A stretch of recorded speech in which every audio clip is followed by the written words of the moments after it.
एक बार हम फिर से हैं मां मंदाकिनी तट चित्रकूट टाठी घाट में, और यही आपको आज फिर से गुप्त संतों के दर्शन करवाने वाले हैं श्री संजय रामदास जी महाराज जी के और नागा श्री राम कमल दास जी के। और हम कहना चाहते हैं अपने दुनिया भर के दर्शकों से कि आप भी एक बार चित्रकूट के जंगलों में आइए। आज भी आपको रामायण और महाभारत काल के दर्शन हो जाएंगे। और आज भी चित्रकूट में ऋषि महात्मा वैसे ही पर्णकुटी बनाकर रहते हैं जैसे प्रभु श्री राम त्रेता युग में पर्णकुटी बनाकर रहते थे। तो आज भी आपको रामायण काल और द्वापर सतयुग के दर्शन हो जाएंगे चित्रकूट में। सबको एक बार आकर दर्शन करना चाहिए। तो अभी हमारा नाम दयाराम विश्वकर्मा है। हाँ छतरपुर जिले से हैं जी। हमारा मोबाइल नंबर 998180 जी 4662। जी। अभी आप कहाँ हैं? चित्रकूट के मंदाकिनी के तट पर जा रहे हैं। ये मंदाकिनी तट है। अब आप देखिए ये महाराज जी का धूना है। देखिए यहाँ महाराज जी आग तापते हैं और अभी अभी आग ताप कर महाराज जी उठे हैं श्री राम कमल दास जी नागा जी महाराज। तो देखिए महाराज जी की कुटिया है, ये छोटी सी बागवानी है, सामने महात्मा जी का गौशाला है और इस पर्णकुटी के अंदर महात्मा जी रहते हैं श्री राम कमल दास जी महाराज नागा जी। तो देखिए आज हमारे साथ कुछ श्रद्धालु भी आए हुए हैं और देखिए महाराज जी विराजमान हैं और महाराज जी से आशीर्वाद ले रहे हैं, जो हमारे मध्य प्रदेश छतरपुर से आए हैं शायद। देखिए जी जी, आप भी घर बैठे दर्शन करिए महाराज जी के। आपकी सेवा में शक्कर स्वीकारिए महाराज जी। और भी है महाराज जी, गर्मी बहुत पड़ रही है, गर्मी आपके आप अग्नि तापते हैं तो आपके लिए शक्कर है महाराज जी। 9 दफा लग गए। कितना तापमान चल रहा है? और तापमान महाराज जी बहुत है। और महाराज जी पुदीना सीसी महाराज जी पेठा भी खाते हैं क्या? खाते तो समझिए मानो तो ये आप पेठा खाइए। और महाराज जी टमाटर खाते हैं? टमाटर तो सब्जी में लगते टमाटर और आलू सब्जी तो। ये महाराज जी आपके लिए हरी सब्जी है। अच्छा, करेला है जी। ये महाराज जी भिंडी है। और महाराज जी ये कटवा के वहीं से कटहल लेकर आए हैं। अच्छा, दान तो कल्याण करते हैं, दान करे धन्ना घटे। दान तो सबसे बड़ा है, कल्याण दान से ही होता। दान करोगे तभी तो कल्याण होगा। भजन पूजन कल्याण में थोड़ी है, भजन पूजन साधना है, ये तो भगवान की वो है। महाराज जी पंचाग्नि आपकी शुरू है?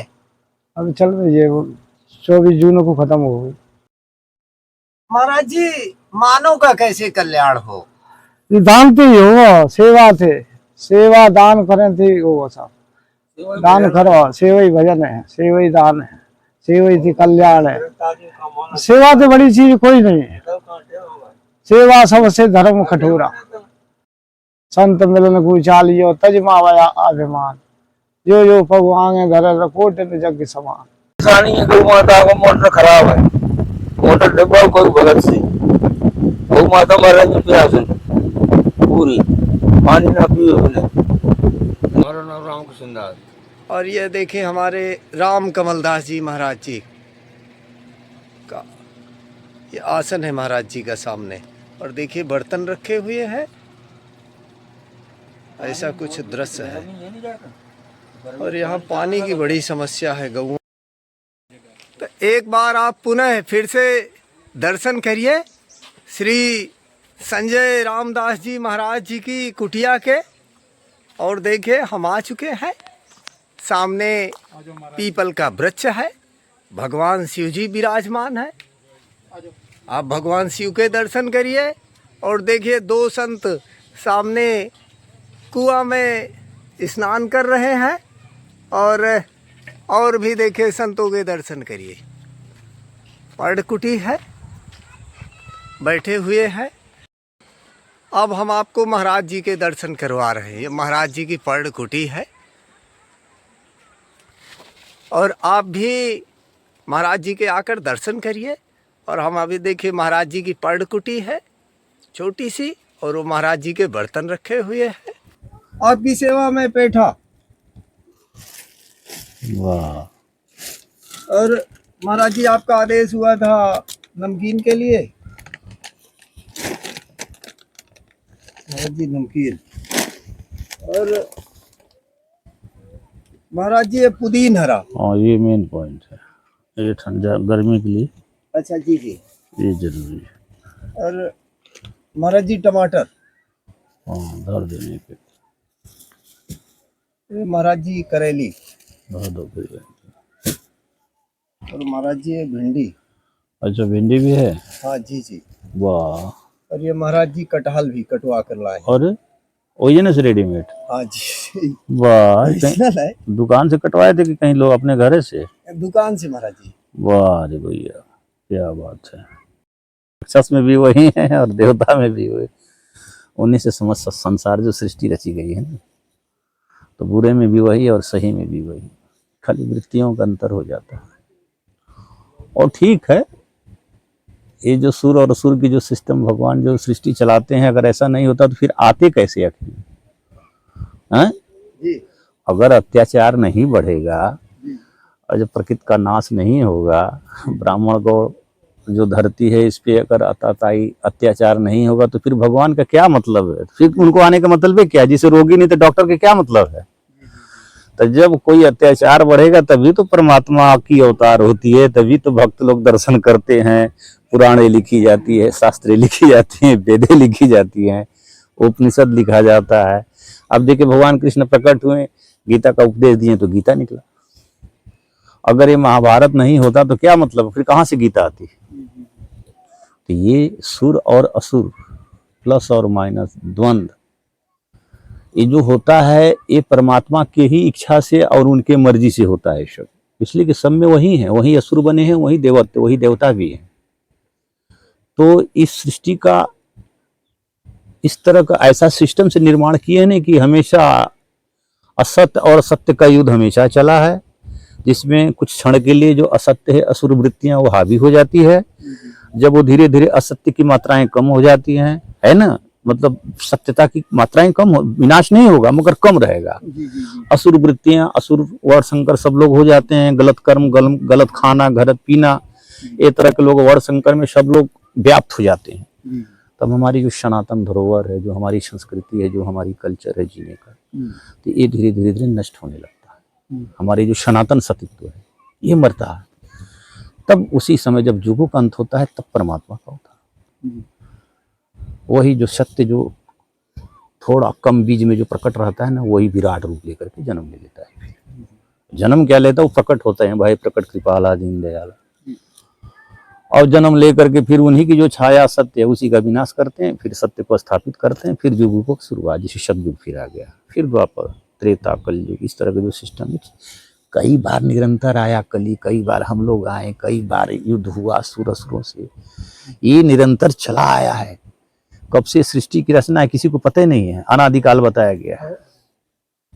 इसके शास्त्रों में कोई गणना नहीं है, अनादिकाल बताया गया है इसको, कि सृष्टि कब से चल रही है इसको किसी को बोध नहीं है। सब लोग अपने तर्क से लिखे हैं कि 18,000 मनवंतर हो गया तो 50 लाख मनवंतर हो गया, ये अपनी अपनी सब अनुभव है, तर्क है। महाराज जी जैसे बहुत लोग हमने देखा कि संतों का ही खाकर चले जाते हैं। तीर्थ क्षेत्र में आएंगे संतों का खाकर चले जाएंगे, संतों को 2 रुपए दान नहीं करेंगे। ये हर जगह में हुआ है। और वो सोचते हम चतुर है, होशियार है, अच्छा यही तो पागलपन है। हम संत का देखिए, सबसे बड़ी बात है कि संत का जो दान होता है, जो धन होता है, ये गृहस्थों का दिया हुआ दान होता है। तो गृहस्थ कभी अपनी पुण्य नहीं देता है, पाप ही देता है। नहीं कहते महाराज हमारी पाप कटे। जी जी जी। हर गृहस्थ यही कहता है महाराज 10 रुपए ले लीजिए, हमारी कुछ पाप कटे। तो जब तुम पाप दोगे तभी तो पाप कटेगा ना, पुण्य कोई देता थोड़ो है, अपना पाप ही देते। तो संत सामर्थ होते हैं, भगवान के अधीन रहते हैं, भजन करते हैं, उनका एक सिस्टम अलग है, ताकि वो पाप को खाने के बाद वो क्षय कर जाते हैं, पच जाता है, वो जाकर के भस्म हो जाता है, इसलिए कि उनके मुखार में राम होते हैं। राम एक ऐसे ही अग्नि है, वो जहाँ राम राम हो रहा है तो अग्नि उनकी एक प्रभाव है ना, वो राम नाम रूपी अग्नि जो प्रज्वलित होता है तो उसमें जितने पाप जाते हैं, जैसे अग्नि में कोई चीज डालेंगे तो स्वाहा हो जाता है ना राख, तो वैसे ही जो भी पाप जाएगा सब भस्म।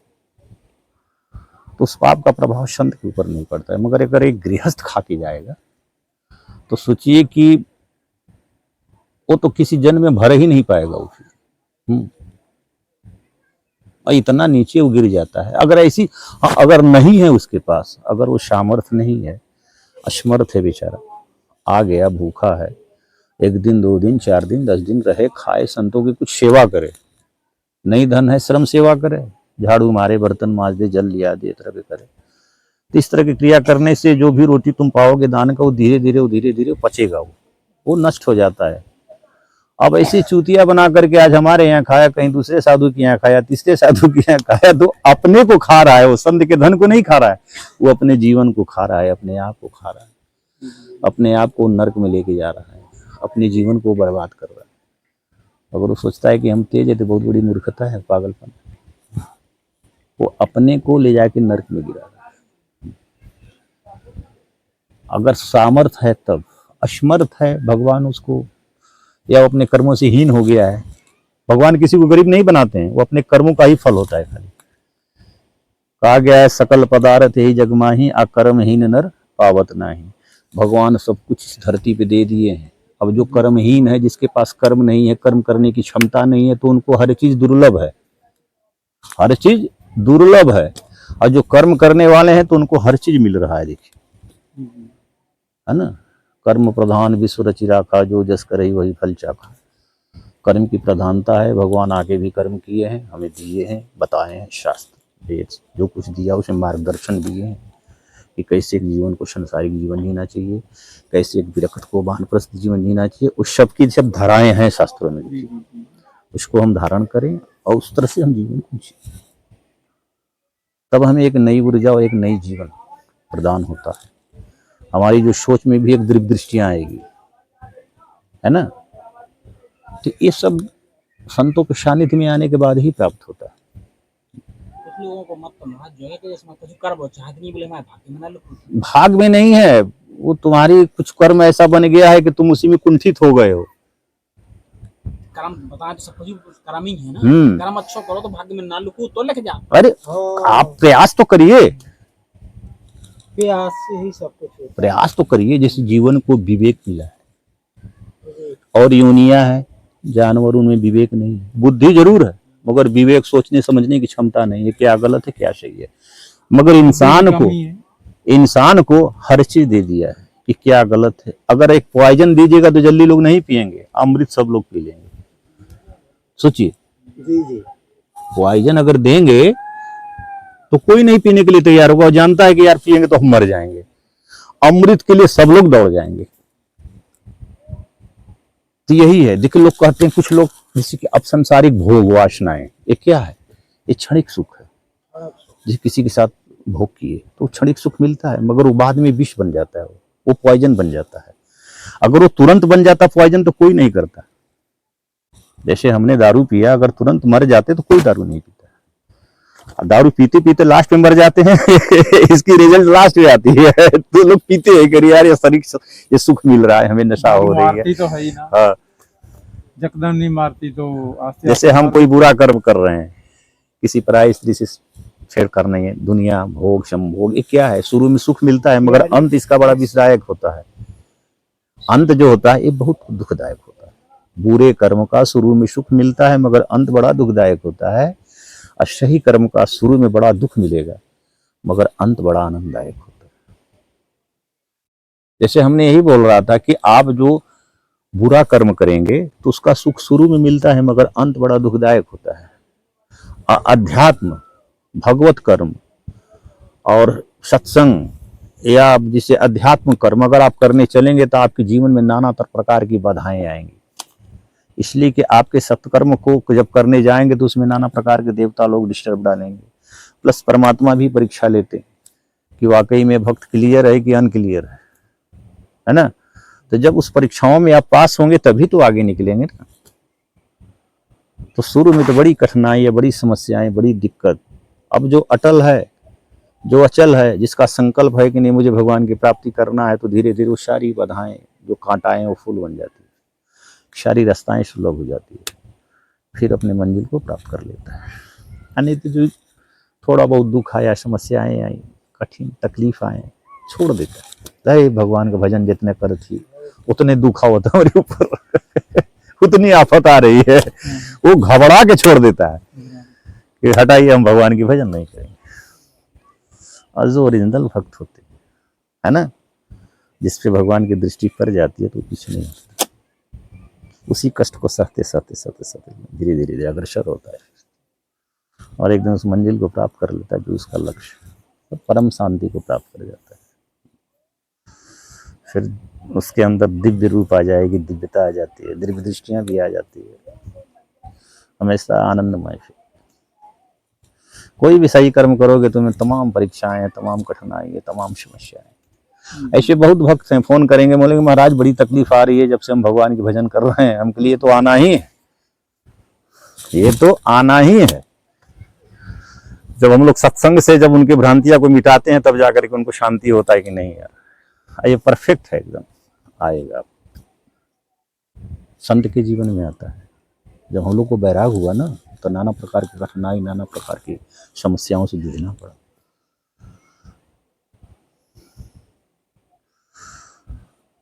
जब सारी पहलुओं को आप पास कर जाएंगे तब फिर आपकी जो जीवन एकदम आनंदमय हो जाती है, फिर आप एकदम नेट क्लियर से बहते जाइए उस धारा में, आनंद परमानंद की धारा में बहते जाइए, कोई दिक्कत नहीं। हम तो 24 घंटा मस्त रहते हैं कमलेश जी, मैं 24 घंटा ऑलरेडी मस्त रहता हूँ, जरा सा हमारे मन में नहीं होता कि हम कहीं जाएं, मजबूरी में जाते हैं, मैं 24 घंटा आनंद में है। कि कुछ तो मजबूरियां हैं, बड़े बड़े ऐसे आश्रम हैं कि जहाँ पे आज ये स्थिति आ गई कि कोई करने वाला नहीं, कोई सेवा देने वाला नहीं। आजकल तीर्थों में करीब करीब 60 या 80% धर लीजिए जो घर से भगाए जाते हैं वही आते हैं। नेचुरल बैराग बहुत कम, 2% 3%। नेचुरल जो बैराग जो संत होते हैं तो शायद 2-3% है जिनको नेचुरल बैराग हो, उनको भगवान को पाने की लालसा हो या भगवान के निमित्त उनकी जीवन हो, इस तरह के 1-2% लोग रह गए। नहीं तो बाकी कोई संसार से ठोक भगाया हुआ है, तो किसी की स्त्री मर गया, किसी का गलत कर्म है, संसार घबरा के भगा दिया उनको, तो इसी तरह के उपद्रवी आ रहे हैं अब तीर्थों में। तब वो बड़े बड़े आश्रमों में जाते हैं, वो नशा के बस में खटते हैं, करते हैं, लोग खट रहे हैं। आश्रम में करने वाला चाहिए, चाहे भले दारू पिए चाहे भले हीरोइन पिए, करने वाला व्यक्ति हमको चाहिए ताकि हमारी व्यवस्था चलती है। ये स्थितियां आ गई है, वो मजबूरी है उनका रखना, कोई करने वाला नहीं, ये स्थिति है। पहले पुराने, आज के 30 साल 40 साल पहले हम अपने आंख से देखे थे, संतों की जमात चलती थी, एक से एक दिव्य संत, बढ़िया आनंद, संतों की भंडारा संत बना रहे हैं, है ना, और संतों की टोली चलती थी, बड़ी आनंद आता था। मगर आज के डेट में देख लीजिए, बड़े बड़े आश्रमों में जाइए, कहे तो संत की भोजन बना रहे हैं, देख लीजिए, कहीं बाई रोटी बेल रही है, कोई प्राइवेट भाड़े पर रखा हुआ है, भोजन बन रहा है, चल रही है व्यवस्था। क्या कहा जाए विषय, कुछ तो मजबूरियां हो जाती है, कुछ लोभ हो जाता है। जैसे हमने ला के 1-2 लाख पटक दिया, हमारे पास पैसा है, मान तो उसको लेके मस्त है, हम कहीं भी किसी एक रूम के कोने में जाके दारू पी रहे हैं, नशा कर रहे हैं। इस तरह की भी स्थितियां परिस्थिति आ जाती है। तो कुछ लोभ के भी कारण गलतियां होती है, और कुछ मजबूरी के भी कारण गलतियां होती है, और कुछ परिस्थिति गलती करवा देती है। तीनों स्थिति में आती है। देखिए मैक्सिमम पाया गया इस तरह का। आप आश्रमों में घूमिएगा तो तीनों मजबूरियां हैं, पैसे की भी उनको जरूरत है, करने वालों की भी जरूरत है, कुछ परिस्थिति भी ऐसी आ जाती है, या फिर उस आश्रम का जो संत है वो सामर्थ्य नहीं है, जैसे उसके कर्म से, भजन से ही स्थान का प्रभाव पड़ता है ना। तो अगर उतना वो नहीं भी रहेगा तो भी आश्रम नहीं चलेगा, तो उसको मजबूरी में कोई ना कोई व्यवस्था तो करना ही पड़ेगा आखिर में सिस्टम को चलाने के लिए। अब पहले के महापुरुष थे तो इतने तपस्वी थे, तप था कि 10-20 साधु ऑलरेडी बने रहते थे उनकी सेवा में और सारी व्यवस्था चलती थी। आज के युग में भजन, तप, त्याग ये धीरे धीरे धीरे धीरे विलुप्त हो रहा है ना। अब व्यवस्था पे लोग ज़्यादा डिपेंड हो गए, धन हो गया, वैभव हो गया। पहले के साधु जाते नहीं थे लक्ष्मी के प्रति, अब लक्ष्मी के पीछे दौड़ रहे हैं लोग। पहले लक्ष्मी संत के पीछे दौड़ती थी, पहले धन संतों के पीछे दौड़ता था, अब वही लोग लक्ष्मी के पीछे दौड़ रहे हैं। तो दोनों में अंतर हुआ कि नहीं? तो ये दिन पे दिन यही कली का स्वरूप है। दिन दिन पे दिन वो जो वीकनेस पॉइंट आएगी ना, कैसे हमारी सनातन नष्ट होगा, कैसे दबेगी, कैसे हमारी जो संस्कृति है, जो हमारी सनातन है, वो धीरे धीरे कमजोर इसी तरह से होता है। संत भी सामर्थ्य नहीं रह जाएंगे, उनके अंदर भी धीरे धीरे वर्णशंकर आ जाएगा।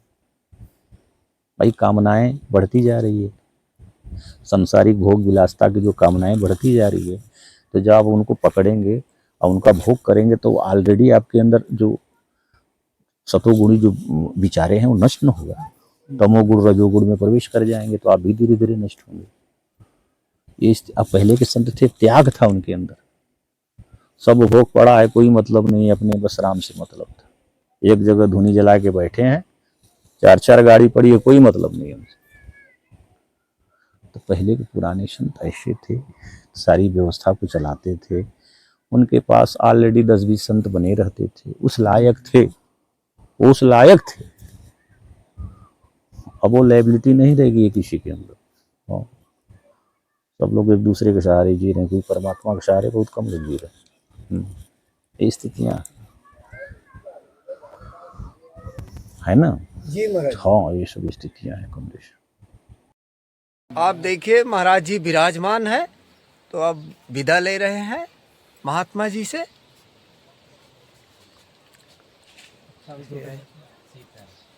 महात्मा जी को दंडवत कर रहे हैं सब।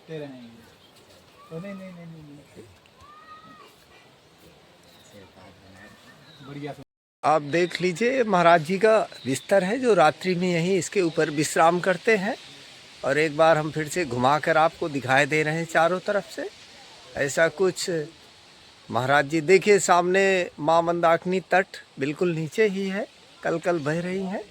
ऐसा कुछ दृश्य है महात्मा जी की कुटिया के चारों तरफ का, आप देख लो। और ये महाराज जी की कुटिया है।